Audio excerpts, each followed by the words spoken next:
आज का नौजवान का क्या पूछना, क्या कहिएगा। सद्दाम भाई एक बारिश खड़ी टोपी ने कही टोपी लगा के जुमे की नमाज आज का नौजवान पढ़ता है और पढ़ने के बाद 1 घंटा रेहान बाबू बाहर हुआ और असर के वक्त पहुंचेगा इमाम साहब के हुजरे में चुनौती निकाल क्या रात गजब का जलसा हुआ, क्या अकरम नूरानी ने शायरी की मन गदगद हो गया, क्या पैकर हलीमी ने नात पढ़ी तबीयत खुश हो गई। इतने में अजान हो गई, अल्लाहु अकबर अल्लाहु अकबर। इमाम साहब ने कहा बाबू चलो असर की अजान हो गई, अब चल नमाज पढ़ ले। तो आज का नौजवान को तो हजरत जाइए पढ़िए इमाम भला आदमी की तरह बाजू कर चल असर की नमाज पढ़। तो आज का नौजवान कहता हजरत अभी आप हमको समझ नहीं पाए।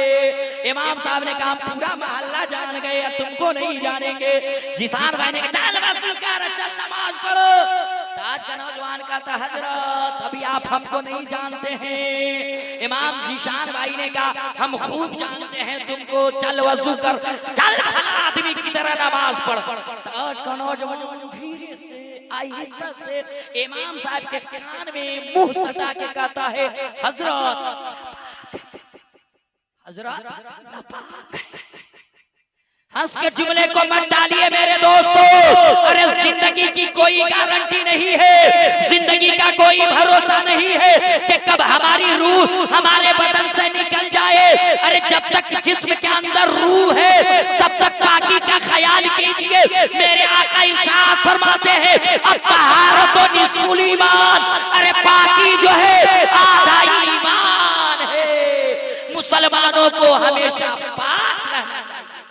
क्या रहना चाहिए, क्या रहना चाहिए, पाक रहना चाहिए। मगर चच्चो आजकल इस्लाम भाई पत्ते नहीं चलता है कि पहन का सिलवाया है या सिलवा के पहना है।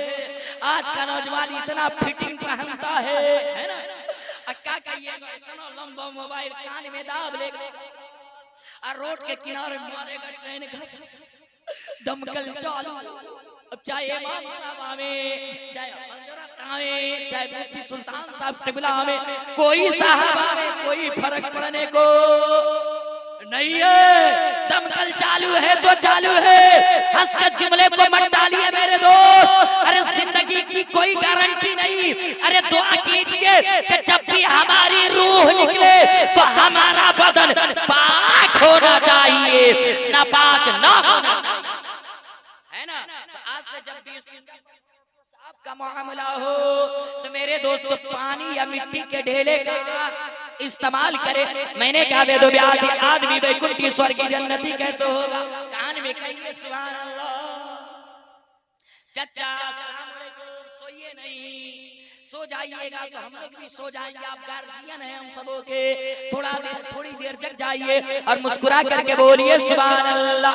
देखिए MS अंसारी नेटवर्क और एक बाबू एक और नेटवर्क लेकर के बैठे, 2 नेटवर्क आपको कैच कर रहे हैं। तो इसमें सो मत जाइए, नहीं तो कल नेट पे लोग देखेगा कि हरपुर का लोग सोने में सबसे आगे है ना। हर रात जगते हैं अपने नसीब के लिए, आज जग जाइए अपने हबीब के लिए, है ना मेरे दोस्तों। मैंने कहा बेदोव्याज आदमी वैकुंठी स्वर्ग जन्नती कैसे होगा। तो कहने लगे ये लोगों को आसान करने से नहीं होगा। मैंने कहा कैसे होगा ये बता दीजिए। तो कहने लगे ला इलाहा ला इलाहा इल्लल्लाह पढ़ोगे पाप हरण हो जाएगा, पाप मिट जाएगा। कोई भी शिक्षित पंडित, पढ़ा लिखा पंडित, ज्ञानी पंडित, क्वालिफाइड पंडित मेरे दोस्तों जब इस दुनिया से मरने लगता है तो अपने बेटे को बुला के कहता है ये मेरे बेटे सुनो सुनो, मरने से पहले तुम ब्रह्मा सूत्र जरूर पढ़ लेना, अनकही जरूर पढ़ लेना। क्या पढ़ लेना? वो अनकही क्या है? ला इलाहा इल्लल्लाह लम्मा प्रपदम जन्म वैकुंठ विराजो जपे नाम मोहम्मद। इस मंत्र का तुम जाप कर लेना, इस मंत्र का माला जपना मेरे दोस्तों। ला इलाहा इल्लल्लाह तुम ला इलाहा इल्लल्लाह पढ़ोगे पाप हरण हो जाएगा, पाप मिट जाएगा, पाप डिलीट हो जाएगा, पाप नष्ट हो जाएगा। ये तो वेदों में बताया जा रहा है। लेकिन मिशकात शरीफ की हदीस को उठाई के मेरे आका इरशाद फरमाते हैं मन क़ाला ला इलाहा इल्लल्लाह फदखलल जन्नह, जिस शख्स ने ला इलाहा इल्लल्लाह पढ़ लिया बस वो जन्नत में दाखिल किया जाएगा, जन्नत में भेज। कलमे तैयबा पढ़ना चाहिए कि नहीं? जोर से बोलिए ना, पढ़ना चाहिए तो बुलंद आवाज से पढ़िए ला इलाहा। सदाम भाई देखते रहिए, आधा लोग पढ़ रहे हैं, आधा लोग मुंह चटचटा रहा है। एक आवाज होके पढ़िए ला इलाहा, और जी लगा के ला। एक पुलिस वाले भाई, आप मदनी भाई के भाई मुस्कुरा करके बोलिए सुभान अल्लाह। हाँ, और जी लगा के पढ़िए ला इलाहा इल्लल्लाह मुहम्मदुर रसूलुल्लाह। जब ये मेरे दोस्तों मैंने कहा बेदुबियात और आसान करके बताइए तो कहने लगे ला आलम महम ला हालिश्तम महा। मैंने कहा बेदुबियात ये क्या है तो कहने लगे ला आलम से होता है ला इलाहा इल्लल्लाह और मुहम्मद से होता है मुहम्मदुर रसूलुल्लाह। जब ये कलमे तैयबा सीने में आ जाता है तो सीने को पाक कर देता है। जब ये मंत्र सीने में आ जाता है, हृदय के अंदर आ जाता है तो हृदय को पवित्र कर देता है। जब ये कलमे पाक सीने में आ जाता है तो सीने को मदीना बना देता है। तो मेरे दोस्तों, अब जिन जिन लोगों को अपने सीने को मदीना बनाना है वो नबी की मोहब्बत में बोल और जी लगा करके बोले सुभान अल्लाह। जब ये मंत्र सीने में आ जाता है तो सीने को नबी का मदीना बना देता है। मगर मेरे दोस्त फिर शहर बरेली शरीफ लौट के आइए। हालांकि मैंने बुजुर्गों से ये वाकया को सुना है, अभी तक तो किताबों में मेरी नजरों से गुजरी नहीं है, ये वाकया गुजरा नहीं मेरे दोस्तों। मगर मैंने बुजुर्गों से सुना है कि आला हजरत अलैहि रहमतुर रिजवान कौन है? हजरत से बोलिए ना, आला हजरत। मेरे दोस्तों, एक रोज बाद नमाज फजर वो टहलने के लिए निकले तो अपने एक मुरीद की दुकान से गुजर रहे थे और वो पान की दुकान किए हुआ था। क्या आप भी पान खाते मुस्कुरा के बोलिए ना। आदमी को पान खाना चाहिए और पान खाकर मुस्कुराना चाहिए। सुनते हैं कि इससे सेहत बन जाती है, 300 तुलसी चबाना चाहिए। मगर आला हजरत सादा पान खाया करते थे। आला हजरत सादा पान खाया करते थे। एक दिन अपने मुरीदों के साथ सुबह सुबह गुजर रहे थे। अचानक एक दुकान से गुजरे हो जो पान की दुकान थी। आला हजरत जो ही गुजरे तो उनका पान की दुकान वाला इनका मुरीद था। देखा हजरत अस्सलाम वालेकुम, वालेकुम सलाम। हजरत करीब गए, कहा सुबह सुबह का टाइम है, ला तेरी बहनी कर देता हूँ, एक पान बना। आला हजरत को पान को बनाया, बना करके आला हजरत के हाथ में थमा करके हाथ पकड़ लिया। क्या हुजूर, बड़ा गरीब हूँ, बड़ी मुफलिसी से जिंदगी को गुजार रहा हूँ, बड़ी मुश्किल से घर का खर्च चलता है, बाल बच्चे बड़े अच्छी चीजों को बाल बच्चे खाने को तरस जाते हैं। सरकार कोई ताबीज लिख दीजिए, सरकार कोई ताबीज लिख दीजिए। आला हजरत का कर्म जोश में आया, कहा ला कागज आज लिख ही देता हूँ। उसने कागज कलम बढ़ाया, आला हजरत ने कुछ लिखा, लिख करके मोड़ करके कहा इसको अपने संदूक के अंदर रख लो, जिसमें पैसा रखते हैं वो रख लो। रख लिया। कल ही होके इतनी भीड़ होने लगी कि लगता था पूरे शहर की भीड़ इसी की दुकान पे है। पहले अकेले डिलीवरी देता था, मगर आज अपने बेटे को रखा है, एक और किराया, एक और मजदूर को रख लिया, यानी कि कई आदमियों को खटाने लगा। दिन भर फुर्सत नहीं मिलती। पान वाला उसके बगल में जो था उसने देखा कि सारी भीड़ इसी की दुकान पे है। आया, कहा रे कौन सा नुस्खा लगाता है, कौन सा जर्दा खिलाता है, कौन सी इसमें केमिकल डालता है जिसकी वजह से सारे शहर के पान खाने वाले तेरी ही दुकान पे आ जाते हैं। क्या कहते हैं? आ जाते हैं। क्या के कुछ नहीं यार, हमारे पीर साहब आए थे, हमने ताबीज लिखवा ली, बरकत बढ़ गई, बरकत बढ़ गई। बस करो, पीर साहब आते हैं तो हम ताबीज लिखवाएंगे। कुछ दिनों के बाद उस पान वाले का भी पीर साहब आए, दूसरे पान वाले का, कहे हजरत सब कुशल मंगल खैरियत तबीयत बराबर, मगर कोई ताबीज लिख दीजिए कि दुकान के अंदर बरकत हो जाए। कहा अल्लाह कागज कलम उसने लिख, पीर साहब ने लिखा, कहा फ्रेम अच्छे फ्रेम में लगा के लटका देना। ठीक ओके, कल होकर गया, पैसा खर्चा किया, अच्छा खूबसूरत फ्रेम बनवा करके लगा दिया, मगर कोई ग्राहक आने को नहीं है, कोई पान खाने को नहीं है। 15 दिन 10 दिन के बाद फिर पीर साहब गए, कहा के हुजूर कोई ग्राहक, कोई पान खाने वाला नहीं आता, कोई अच्छा ताबीज लिखिए। कहा उसको उतार, दूसरी ताबीज लिखने के बाद का फिर फ्रेम में रख दो। ऐसे कई ताबीज बदल गए। कई महीनों के बाद फिर पीर साहब गए, हजरत खाली फ्रेम में बदलेंगे कि बरकत होगा। काहे ऐसे बोलते हो रे?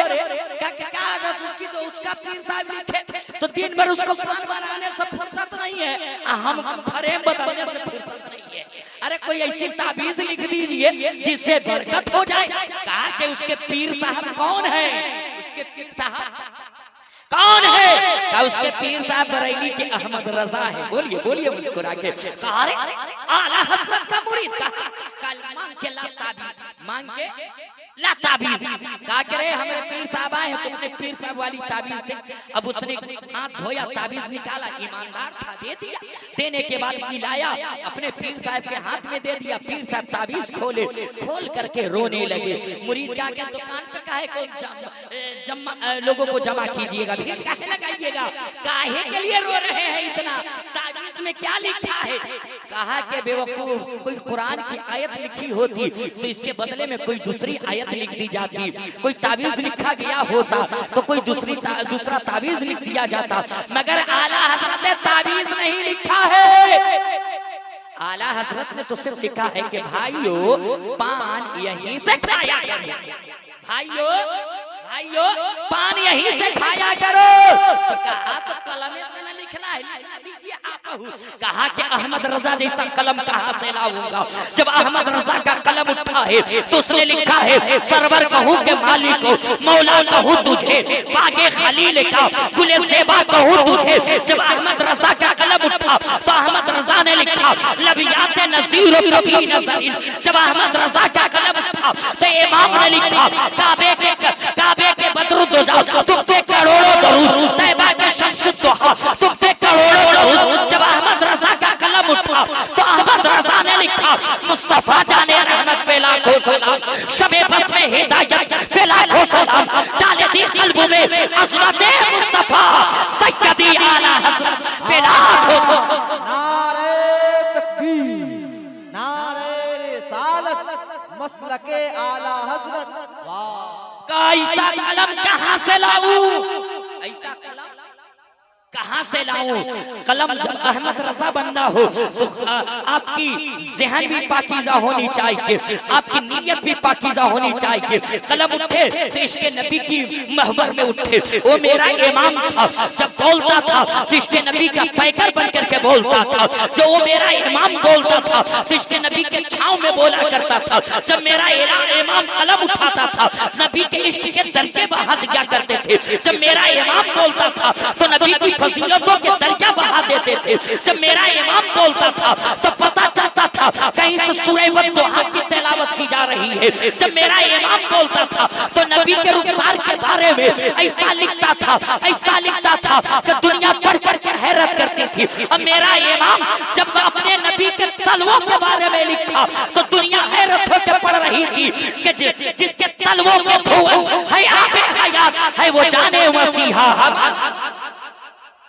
देखिए अमीर बिहार की आमद है, माशाअल्लाह हजरत की जलवागरी है। मगर आइए बड़ी तेजी के साथ आप तक पहुंचो। वो मेरा इमाम इश्क की निगाहबानी हिंदुस्तान में भी करता रहा और जब इस दुनिया से कब्रिस्तान जाने लगा तो मेरा इमाम अपने मानने वालों के भी इश्क की निगाहबानी की और अपने इश्क का भी परवान चढ़ाया।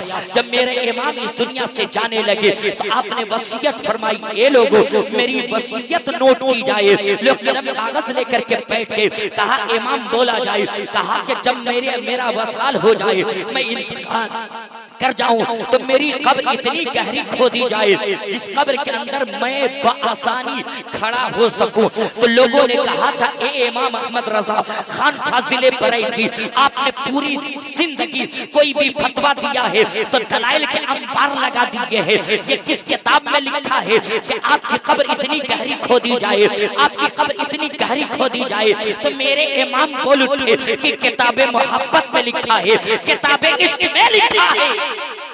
आके हुजूर दुनिया कल पूछेगी कि इमाम अहमद रजा की कब्र को इतनी गहरी की खोदी गई, तो इमाम अहमद रजा अपने आशिकों के हवाले ये नोट कराते हैं कि मेरी कब्र को इसलिए इतनी गहरी खोदना कि मैंने मुस्तफा को देखा नहीं, मेरी कौम ने मुस्तफा को देखा नहीं, मगर जब भी मेरे मुस्तफा का नाम आता है तो मेरी कौम निगाहों को झुका लेती है, आंखों को बंद कर लेती है, तब पढ़ती है मुस्तफा जाने रहमत पे लाखों सलाम, शमे बज़ में हिदायत पे लाखों सलाम, या नबी सलाम अलैकुम, या रसूल सलाम अलैकुम। जिस नबी को इमाम अहमद रजा ने बगैर देखे खड़े होकर के सलाम पढ़ा है, वो मुस्तफा कब्र के अंदर तशरीफ लाएंगे और फरिश्ते पूछेंगे मा तक़ूलु फी हक़्क़ि हाज़ा रजुल, ए अहमद रजा इनके बारे में तेरा ख्याल क्या है, इनके बारे में तेरी फिक्र क्या है, इनके बारे में क्या बोलते हो? तो अहमद रजा कुछ ना बोलेगा, अपने नबी को जो ही देखेगा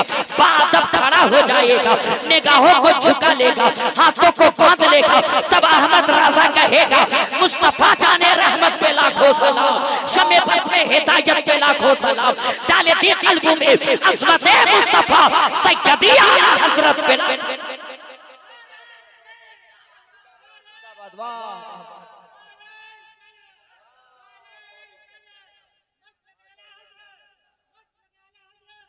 तो मेरे इमाम ने हिंदुस्तान में रहा, तभी अपने मानने वालों के इश्क के जनाजे को निकलने न दिया और हिंदुस्तान से कब्रिस्तान जाने लगे। तो कब्रिस्तान तक इश्क नबी का महवर बन करके दुनिया को ये दिखा दिया कि इश्क मुस्तफा जाने ईमान है, इश्क मुस्तफा ईमान की जान है। और क्या करिएगा, मेरे इमाम का क्या बोलना मेरे दोस्तों, मेरे इमाम का जलवों और तलवों का क्या कहना मेरे दोस्तों। हर लम्हे अपने जिंदगी को इश्क़ रसूल के सांचे में ढाल करके दुनिया को पेश किया है मेरे दोस्तों। आगे बढ़ करके देखिए, जब इमाम अहमद रजा खान फाजिले बरेलवी हज के मौके से गए, हालांकि वाक़े सुने होंगे, सुनते रहते हैं, जब इमाम अहमद रजा खान फाजिले बरेलवी जब जाने लगे हज करने के लिए गए और खाने काबा से मदीनतुत तैयबा जाने लगे, तो आप हसरत भरी निगाहों से खाने काबा को देख करके कहा था हाजियो आओ शहंशाह का रोजा देखो। अरे इमाम का इश्क देखिए, इमाम अहमद रजा अकेले जाना नहीं चाहते हैं, अपने मानने वालों को साथ लेके चलना चाहते हैं। तब तो कहते हैं हाजियो आओ शहंशाह का रोजा देखो, काबा तो देख चुके, काबे का काबा। नारा लगाइए, आवाज से बोले जरा सा सुभान अल्लाह, और जी लगा करके बोले सुभान अल्लाह। रेहान बाबू आपकी फरमाइश दो मंत्र, उसके बाद सेवा समाप्त। फिर इंशाअल्लाह जिंदगी कभी वफा करी तो इंशाअल्लाह मुलाकात की जाएगी, आपसे बातें की जाएगी, मुस्कुरा करके नबी की मोहब्बत में बोले सुभान अल्लाह, और जी लगा करके बोले सुभान अल्लाह। मेरे दोस्तों, इस सफरुल मुज़फ्फर के बाद में एक महीना आने वाला है, जिस महीने का नाम है रबीउल अव्वल शरीफ। क्या नाम है? रबीउन नूर कहिए ना आसानी से, क्या है? जोर से रबीउन नूर शरीफ। मेरे दोस्तों, इस महीने में ख्वाजा गरीब नवाज ना आया है, क्या आया है? किनकी आमद है, किनकी पैदाइश है? मेरे सरकार इसी महीने में तशरीफ लाए, बोलिए ना जरा सा सुभान अल्लाह। मेरे पैगंबर इसी महीने में 12 रबीउन नूर को मेरे आका भूरे भूरे तशरीफ लाए हैं। तो मेरे दोस्तों, ये तो अपनी किताबों से सुनते रहते हैं, अपने उलमाए किराम से सुनते रहते हैं, मगर आज आइए वेद का दूसरा मंत्र देख लीजिए मेरे दोस्तों। मेरे दोस्तों, आपको वेद के हवाले से बता दूं कि मेरे पैगंबर के आने से पहले हिंदुओं के बहुत बड़े देवी देवता, नकले कुफ्र नबाशन मेरे दोस्तों, हिंदुओं के बहुत बड़े महात्मा, हिंदुओं के बहुत बड़े पुरहित मेरे पैगंबर के आने की खुशखबरी दे रहे हैं। कौन दे रहे हैं मेरे दोस्तों? तीसरी मुल्क हिंदुस्तान के बगल में एक मुल्क है जिसको श्रीलंका कहा जाता है। क्या कहा जाता है? जोर से बोलिए ना, क्या? श्रीलंका, इसी श्रीलंका की धरती पर हिंदुओं के बहुत बड़े देवी देवता, हिंदुओं के बहुत बड़े पुरोहित, जिनको हिंदू समुदाय के यहाँ शंकर जी भी कहा जाता है और उन्हीं को महादेव जी भी कहा जाता है।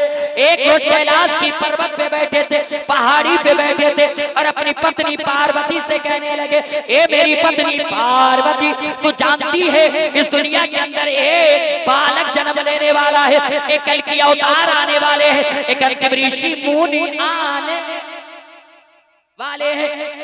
मेरे दोस्तों, जब वो बच्चा, वो कल की अवतार आखिरी पैगंबर जब इस दुनिया के अंदर तशरीफ लाएंगे तो पूरी दुनिया का काया पलट देंगे। क्या कर देंगे? जोर से बोलिए ना, क्या कर देंगे? काया पलट देंगे। कल आपसे कहा जाए कि शहर मोतिहारी में एक एसपी होने वाला है जो पूरे जिले को चेंज कर देगा। अब कहिएगा कहाँ का होगा, कैसा होगा? इतना पावरफुल, इसकी ड्यूटी थी का फुल डाटा बाई डाटा उसका निकाल डालो, छान डालो। वो इससे पहले ड्यूटी देता कहा था। वैसे ही पार्वती बोलो कि हे महादेव जी, जो कल की अवतार आने वाले, अंतिम ऋषि मुनि आने वाले हैं, वो कौन सी जगह में आएंगे, कहाँ आएंगे, उनके माता पिता का नाम क्या हो? आप भी सुनना चाहते हैं? अरे वेद से सुनना चाहते हैं तो एक हाथ इमाम हसन के नाम पे उठे और दूसरा हुसैन आजम के नाम पे उठे और लहरा के बोले या रसूल अल्लाह, और जी लगा के बोले या रसूल अल्लाह। नारे तकबीर, नारे रिसालत, मसलके आला हज़रत। मेरे दोस्तों, जवाब मिला। मेरी पत्नी पार्वती, लो सुन लो, जो कल की अवतार आने वाले हैं वो कहाँ आएंगे, लो सुन लो, और उनका नाम क्या होगा ये भी सुन लो। तो जवाब मिला, जल्दी से सुना दीजिए। ओ तारम मोहम्मदम इंदारम इत्तारम रोरवम क्रोध, ओ तारम मोहम्मदम इंदारम इत्तारम रोरवम क्रोध, ओ तारम मोहम्मदम, जो अवतार आने वाला है, जो कल की आने वाले हैं, अंतिम ऋषि मुनि आने वाले हैं, आखिरी पैगंबर आने वाले हैं, जो इस दुनिया के अंदर कल की आने वाला है। ओ तारम मोहम्मदम, ओ तारम मोहम्मदम, जो अवतार आएंगे उनका नाम मोहम्मद होगा। इंदारम मित्तरम, इंदारम मित्तरम, इंदारम मित्तरम, इंदारम मित्तरम। ओ रब के मित्र होंगे, ओ रब के दोस्त होंगे, ओ रब के चहीते होंगे, ओ रब के दुलारे होंगे, ओ रब के प्रेमी होंगे। ये तो वेदों में कहा गया है, मगर उसी आखिरी पैगंबर को अपने हबीबुल्लाह कहा गया है, उन्हीं को मोहम्मदुर रसूलुल्लाह। ये कौन कह रहे हैं? ये कौन कह रहे हैं? हिंदुओं के महात्मा शंकर जी कह रहे हैं। क्या कह रहे हैं? नकले कुफ्र नवाशर। मेरे दोस्तों, महादेव जी कह रहे हैं, मगर वेदों में महादेव नहीं आया है, वेदों में महाद आया है। महादेव कैसे हो गया? आप सुनना चाहते हैं? अरे भाई, जानना चाहते हैं तो मुस्कुरा के नबी की मोहब्बत में बोले सुभान अल्लाह। कहा जो महादेव कैसे हो गया? तो मेरे दोस्तों, आपके गांव में, आपके मोहल्ले में किसी का नाम हो रफीक, क्या नाम हो? रफीक, तो गांव का लोग कहते हैं रफीक को रफीक। किसी का नाम हो तबरेज, तबरेज। किसी का नाम हो शफीक, तो शफीक।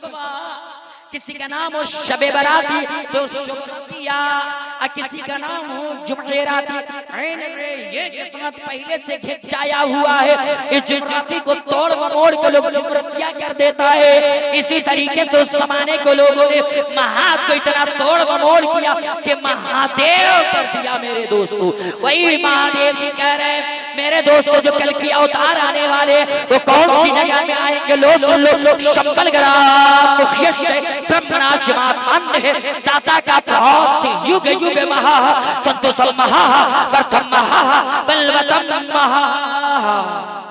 नबी की मोहब्बत में बोले सुभान अल्लाह, और जी लगा करके बोले सुभान अल्लाह। मेरे दोस्त, जिंदगी वफा करी तो इंशाअल्लाह आपसे मुलाकात की जाएगी। ये आला हजरत इमाम अहमद रजा कॉन्फ्रेंस रचाया सजाया जा रहा था। किसी शायर ने कहा है, शिर्क था जब नाश करना अहमद मुख्तार पर, नुक्ता चीथ लोग इनमें सैयद अबरार पर हर वली हर गौस को बेदस्तफा समझा गया। या रसूल अल्लाह कहने पड़ता फतवा शिर्क का, कुफ्र पर एक दिन मशीयत को जलाना ही गया, मेरे आका की मोहब्बत का सवाल आ ही गया। सूरत तस्कीन से तिकली दिले सैमाब से एक किरण फूटी अचानक चरख पर महताब से, उस किरण को अहले दी अहमद रजा कहने लगे, उम्मते खत्मुर रसूल का पासबा कहने लगे, कौम के ईमानो हुर्मत के निगाहबाज जिंदाबाद जिंदाबाद, ए मुफ्ती अहमद रजा खान जिंदाबाद। अब्र रहमत तेरी बरकत पे गुहर बारी करे, हशतक शाने करीमी नाज बरदारी करे। मेरे साथ पढ़िए अस्तगफिरुल्लाह रब्बी मिन कुल्ली ज़ंबि व अतूबु अलैहि, ला इलाहा इल्लल्लाह मुहम्मदुर रसूलुल्लाह व आखिरु दवाना अनिल हम्दुलिल्लाह। अस्सलामु अलैकुम व रहमतुल्लाह।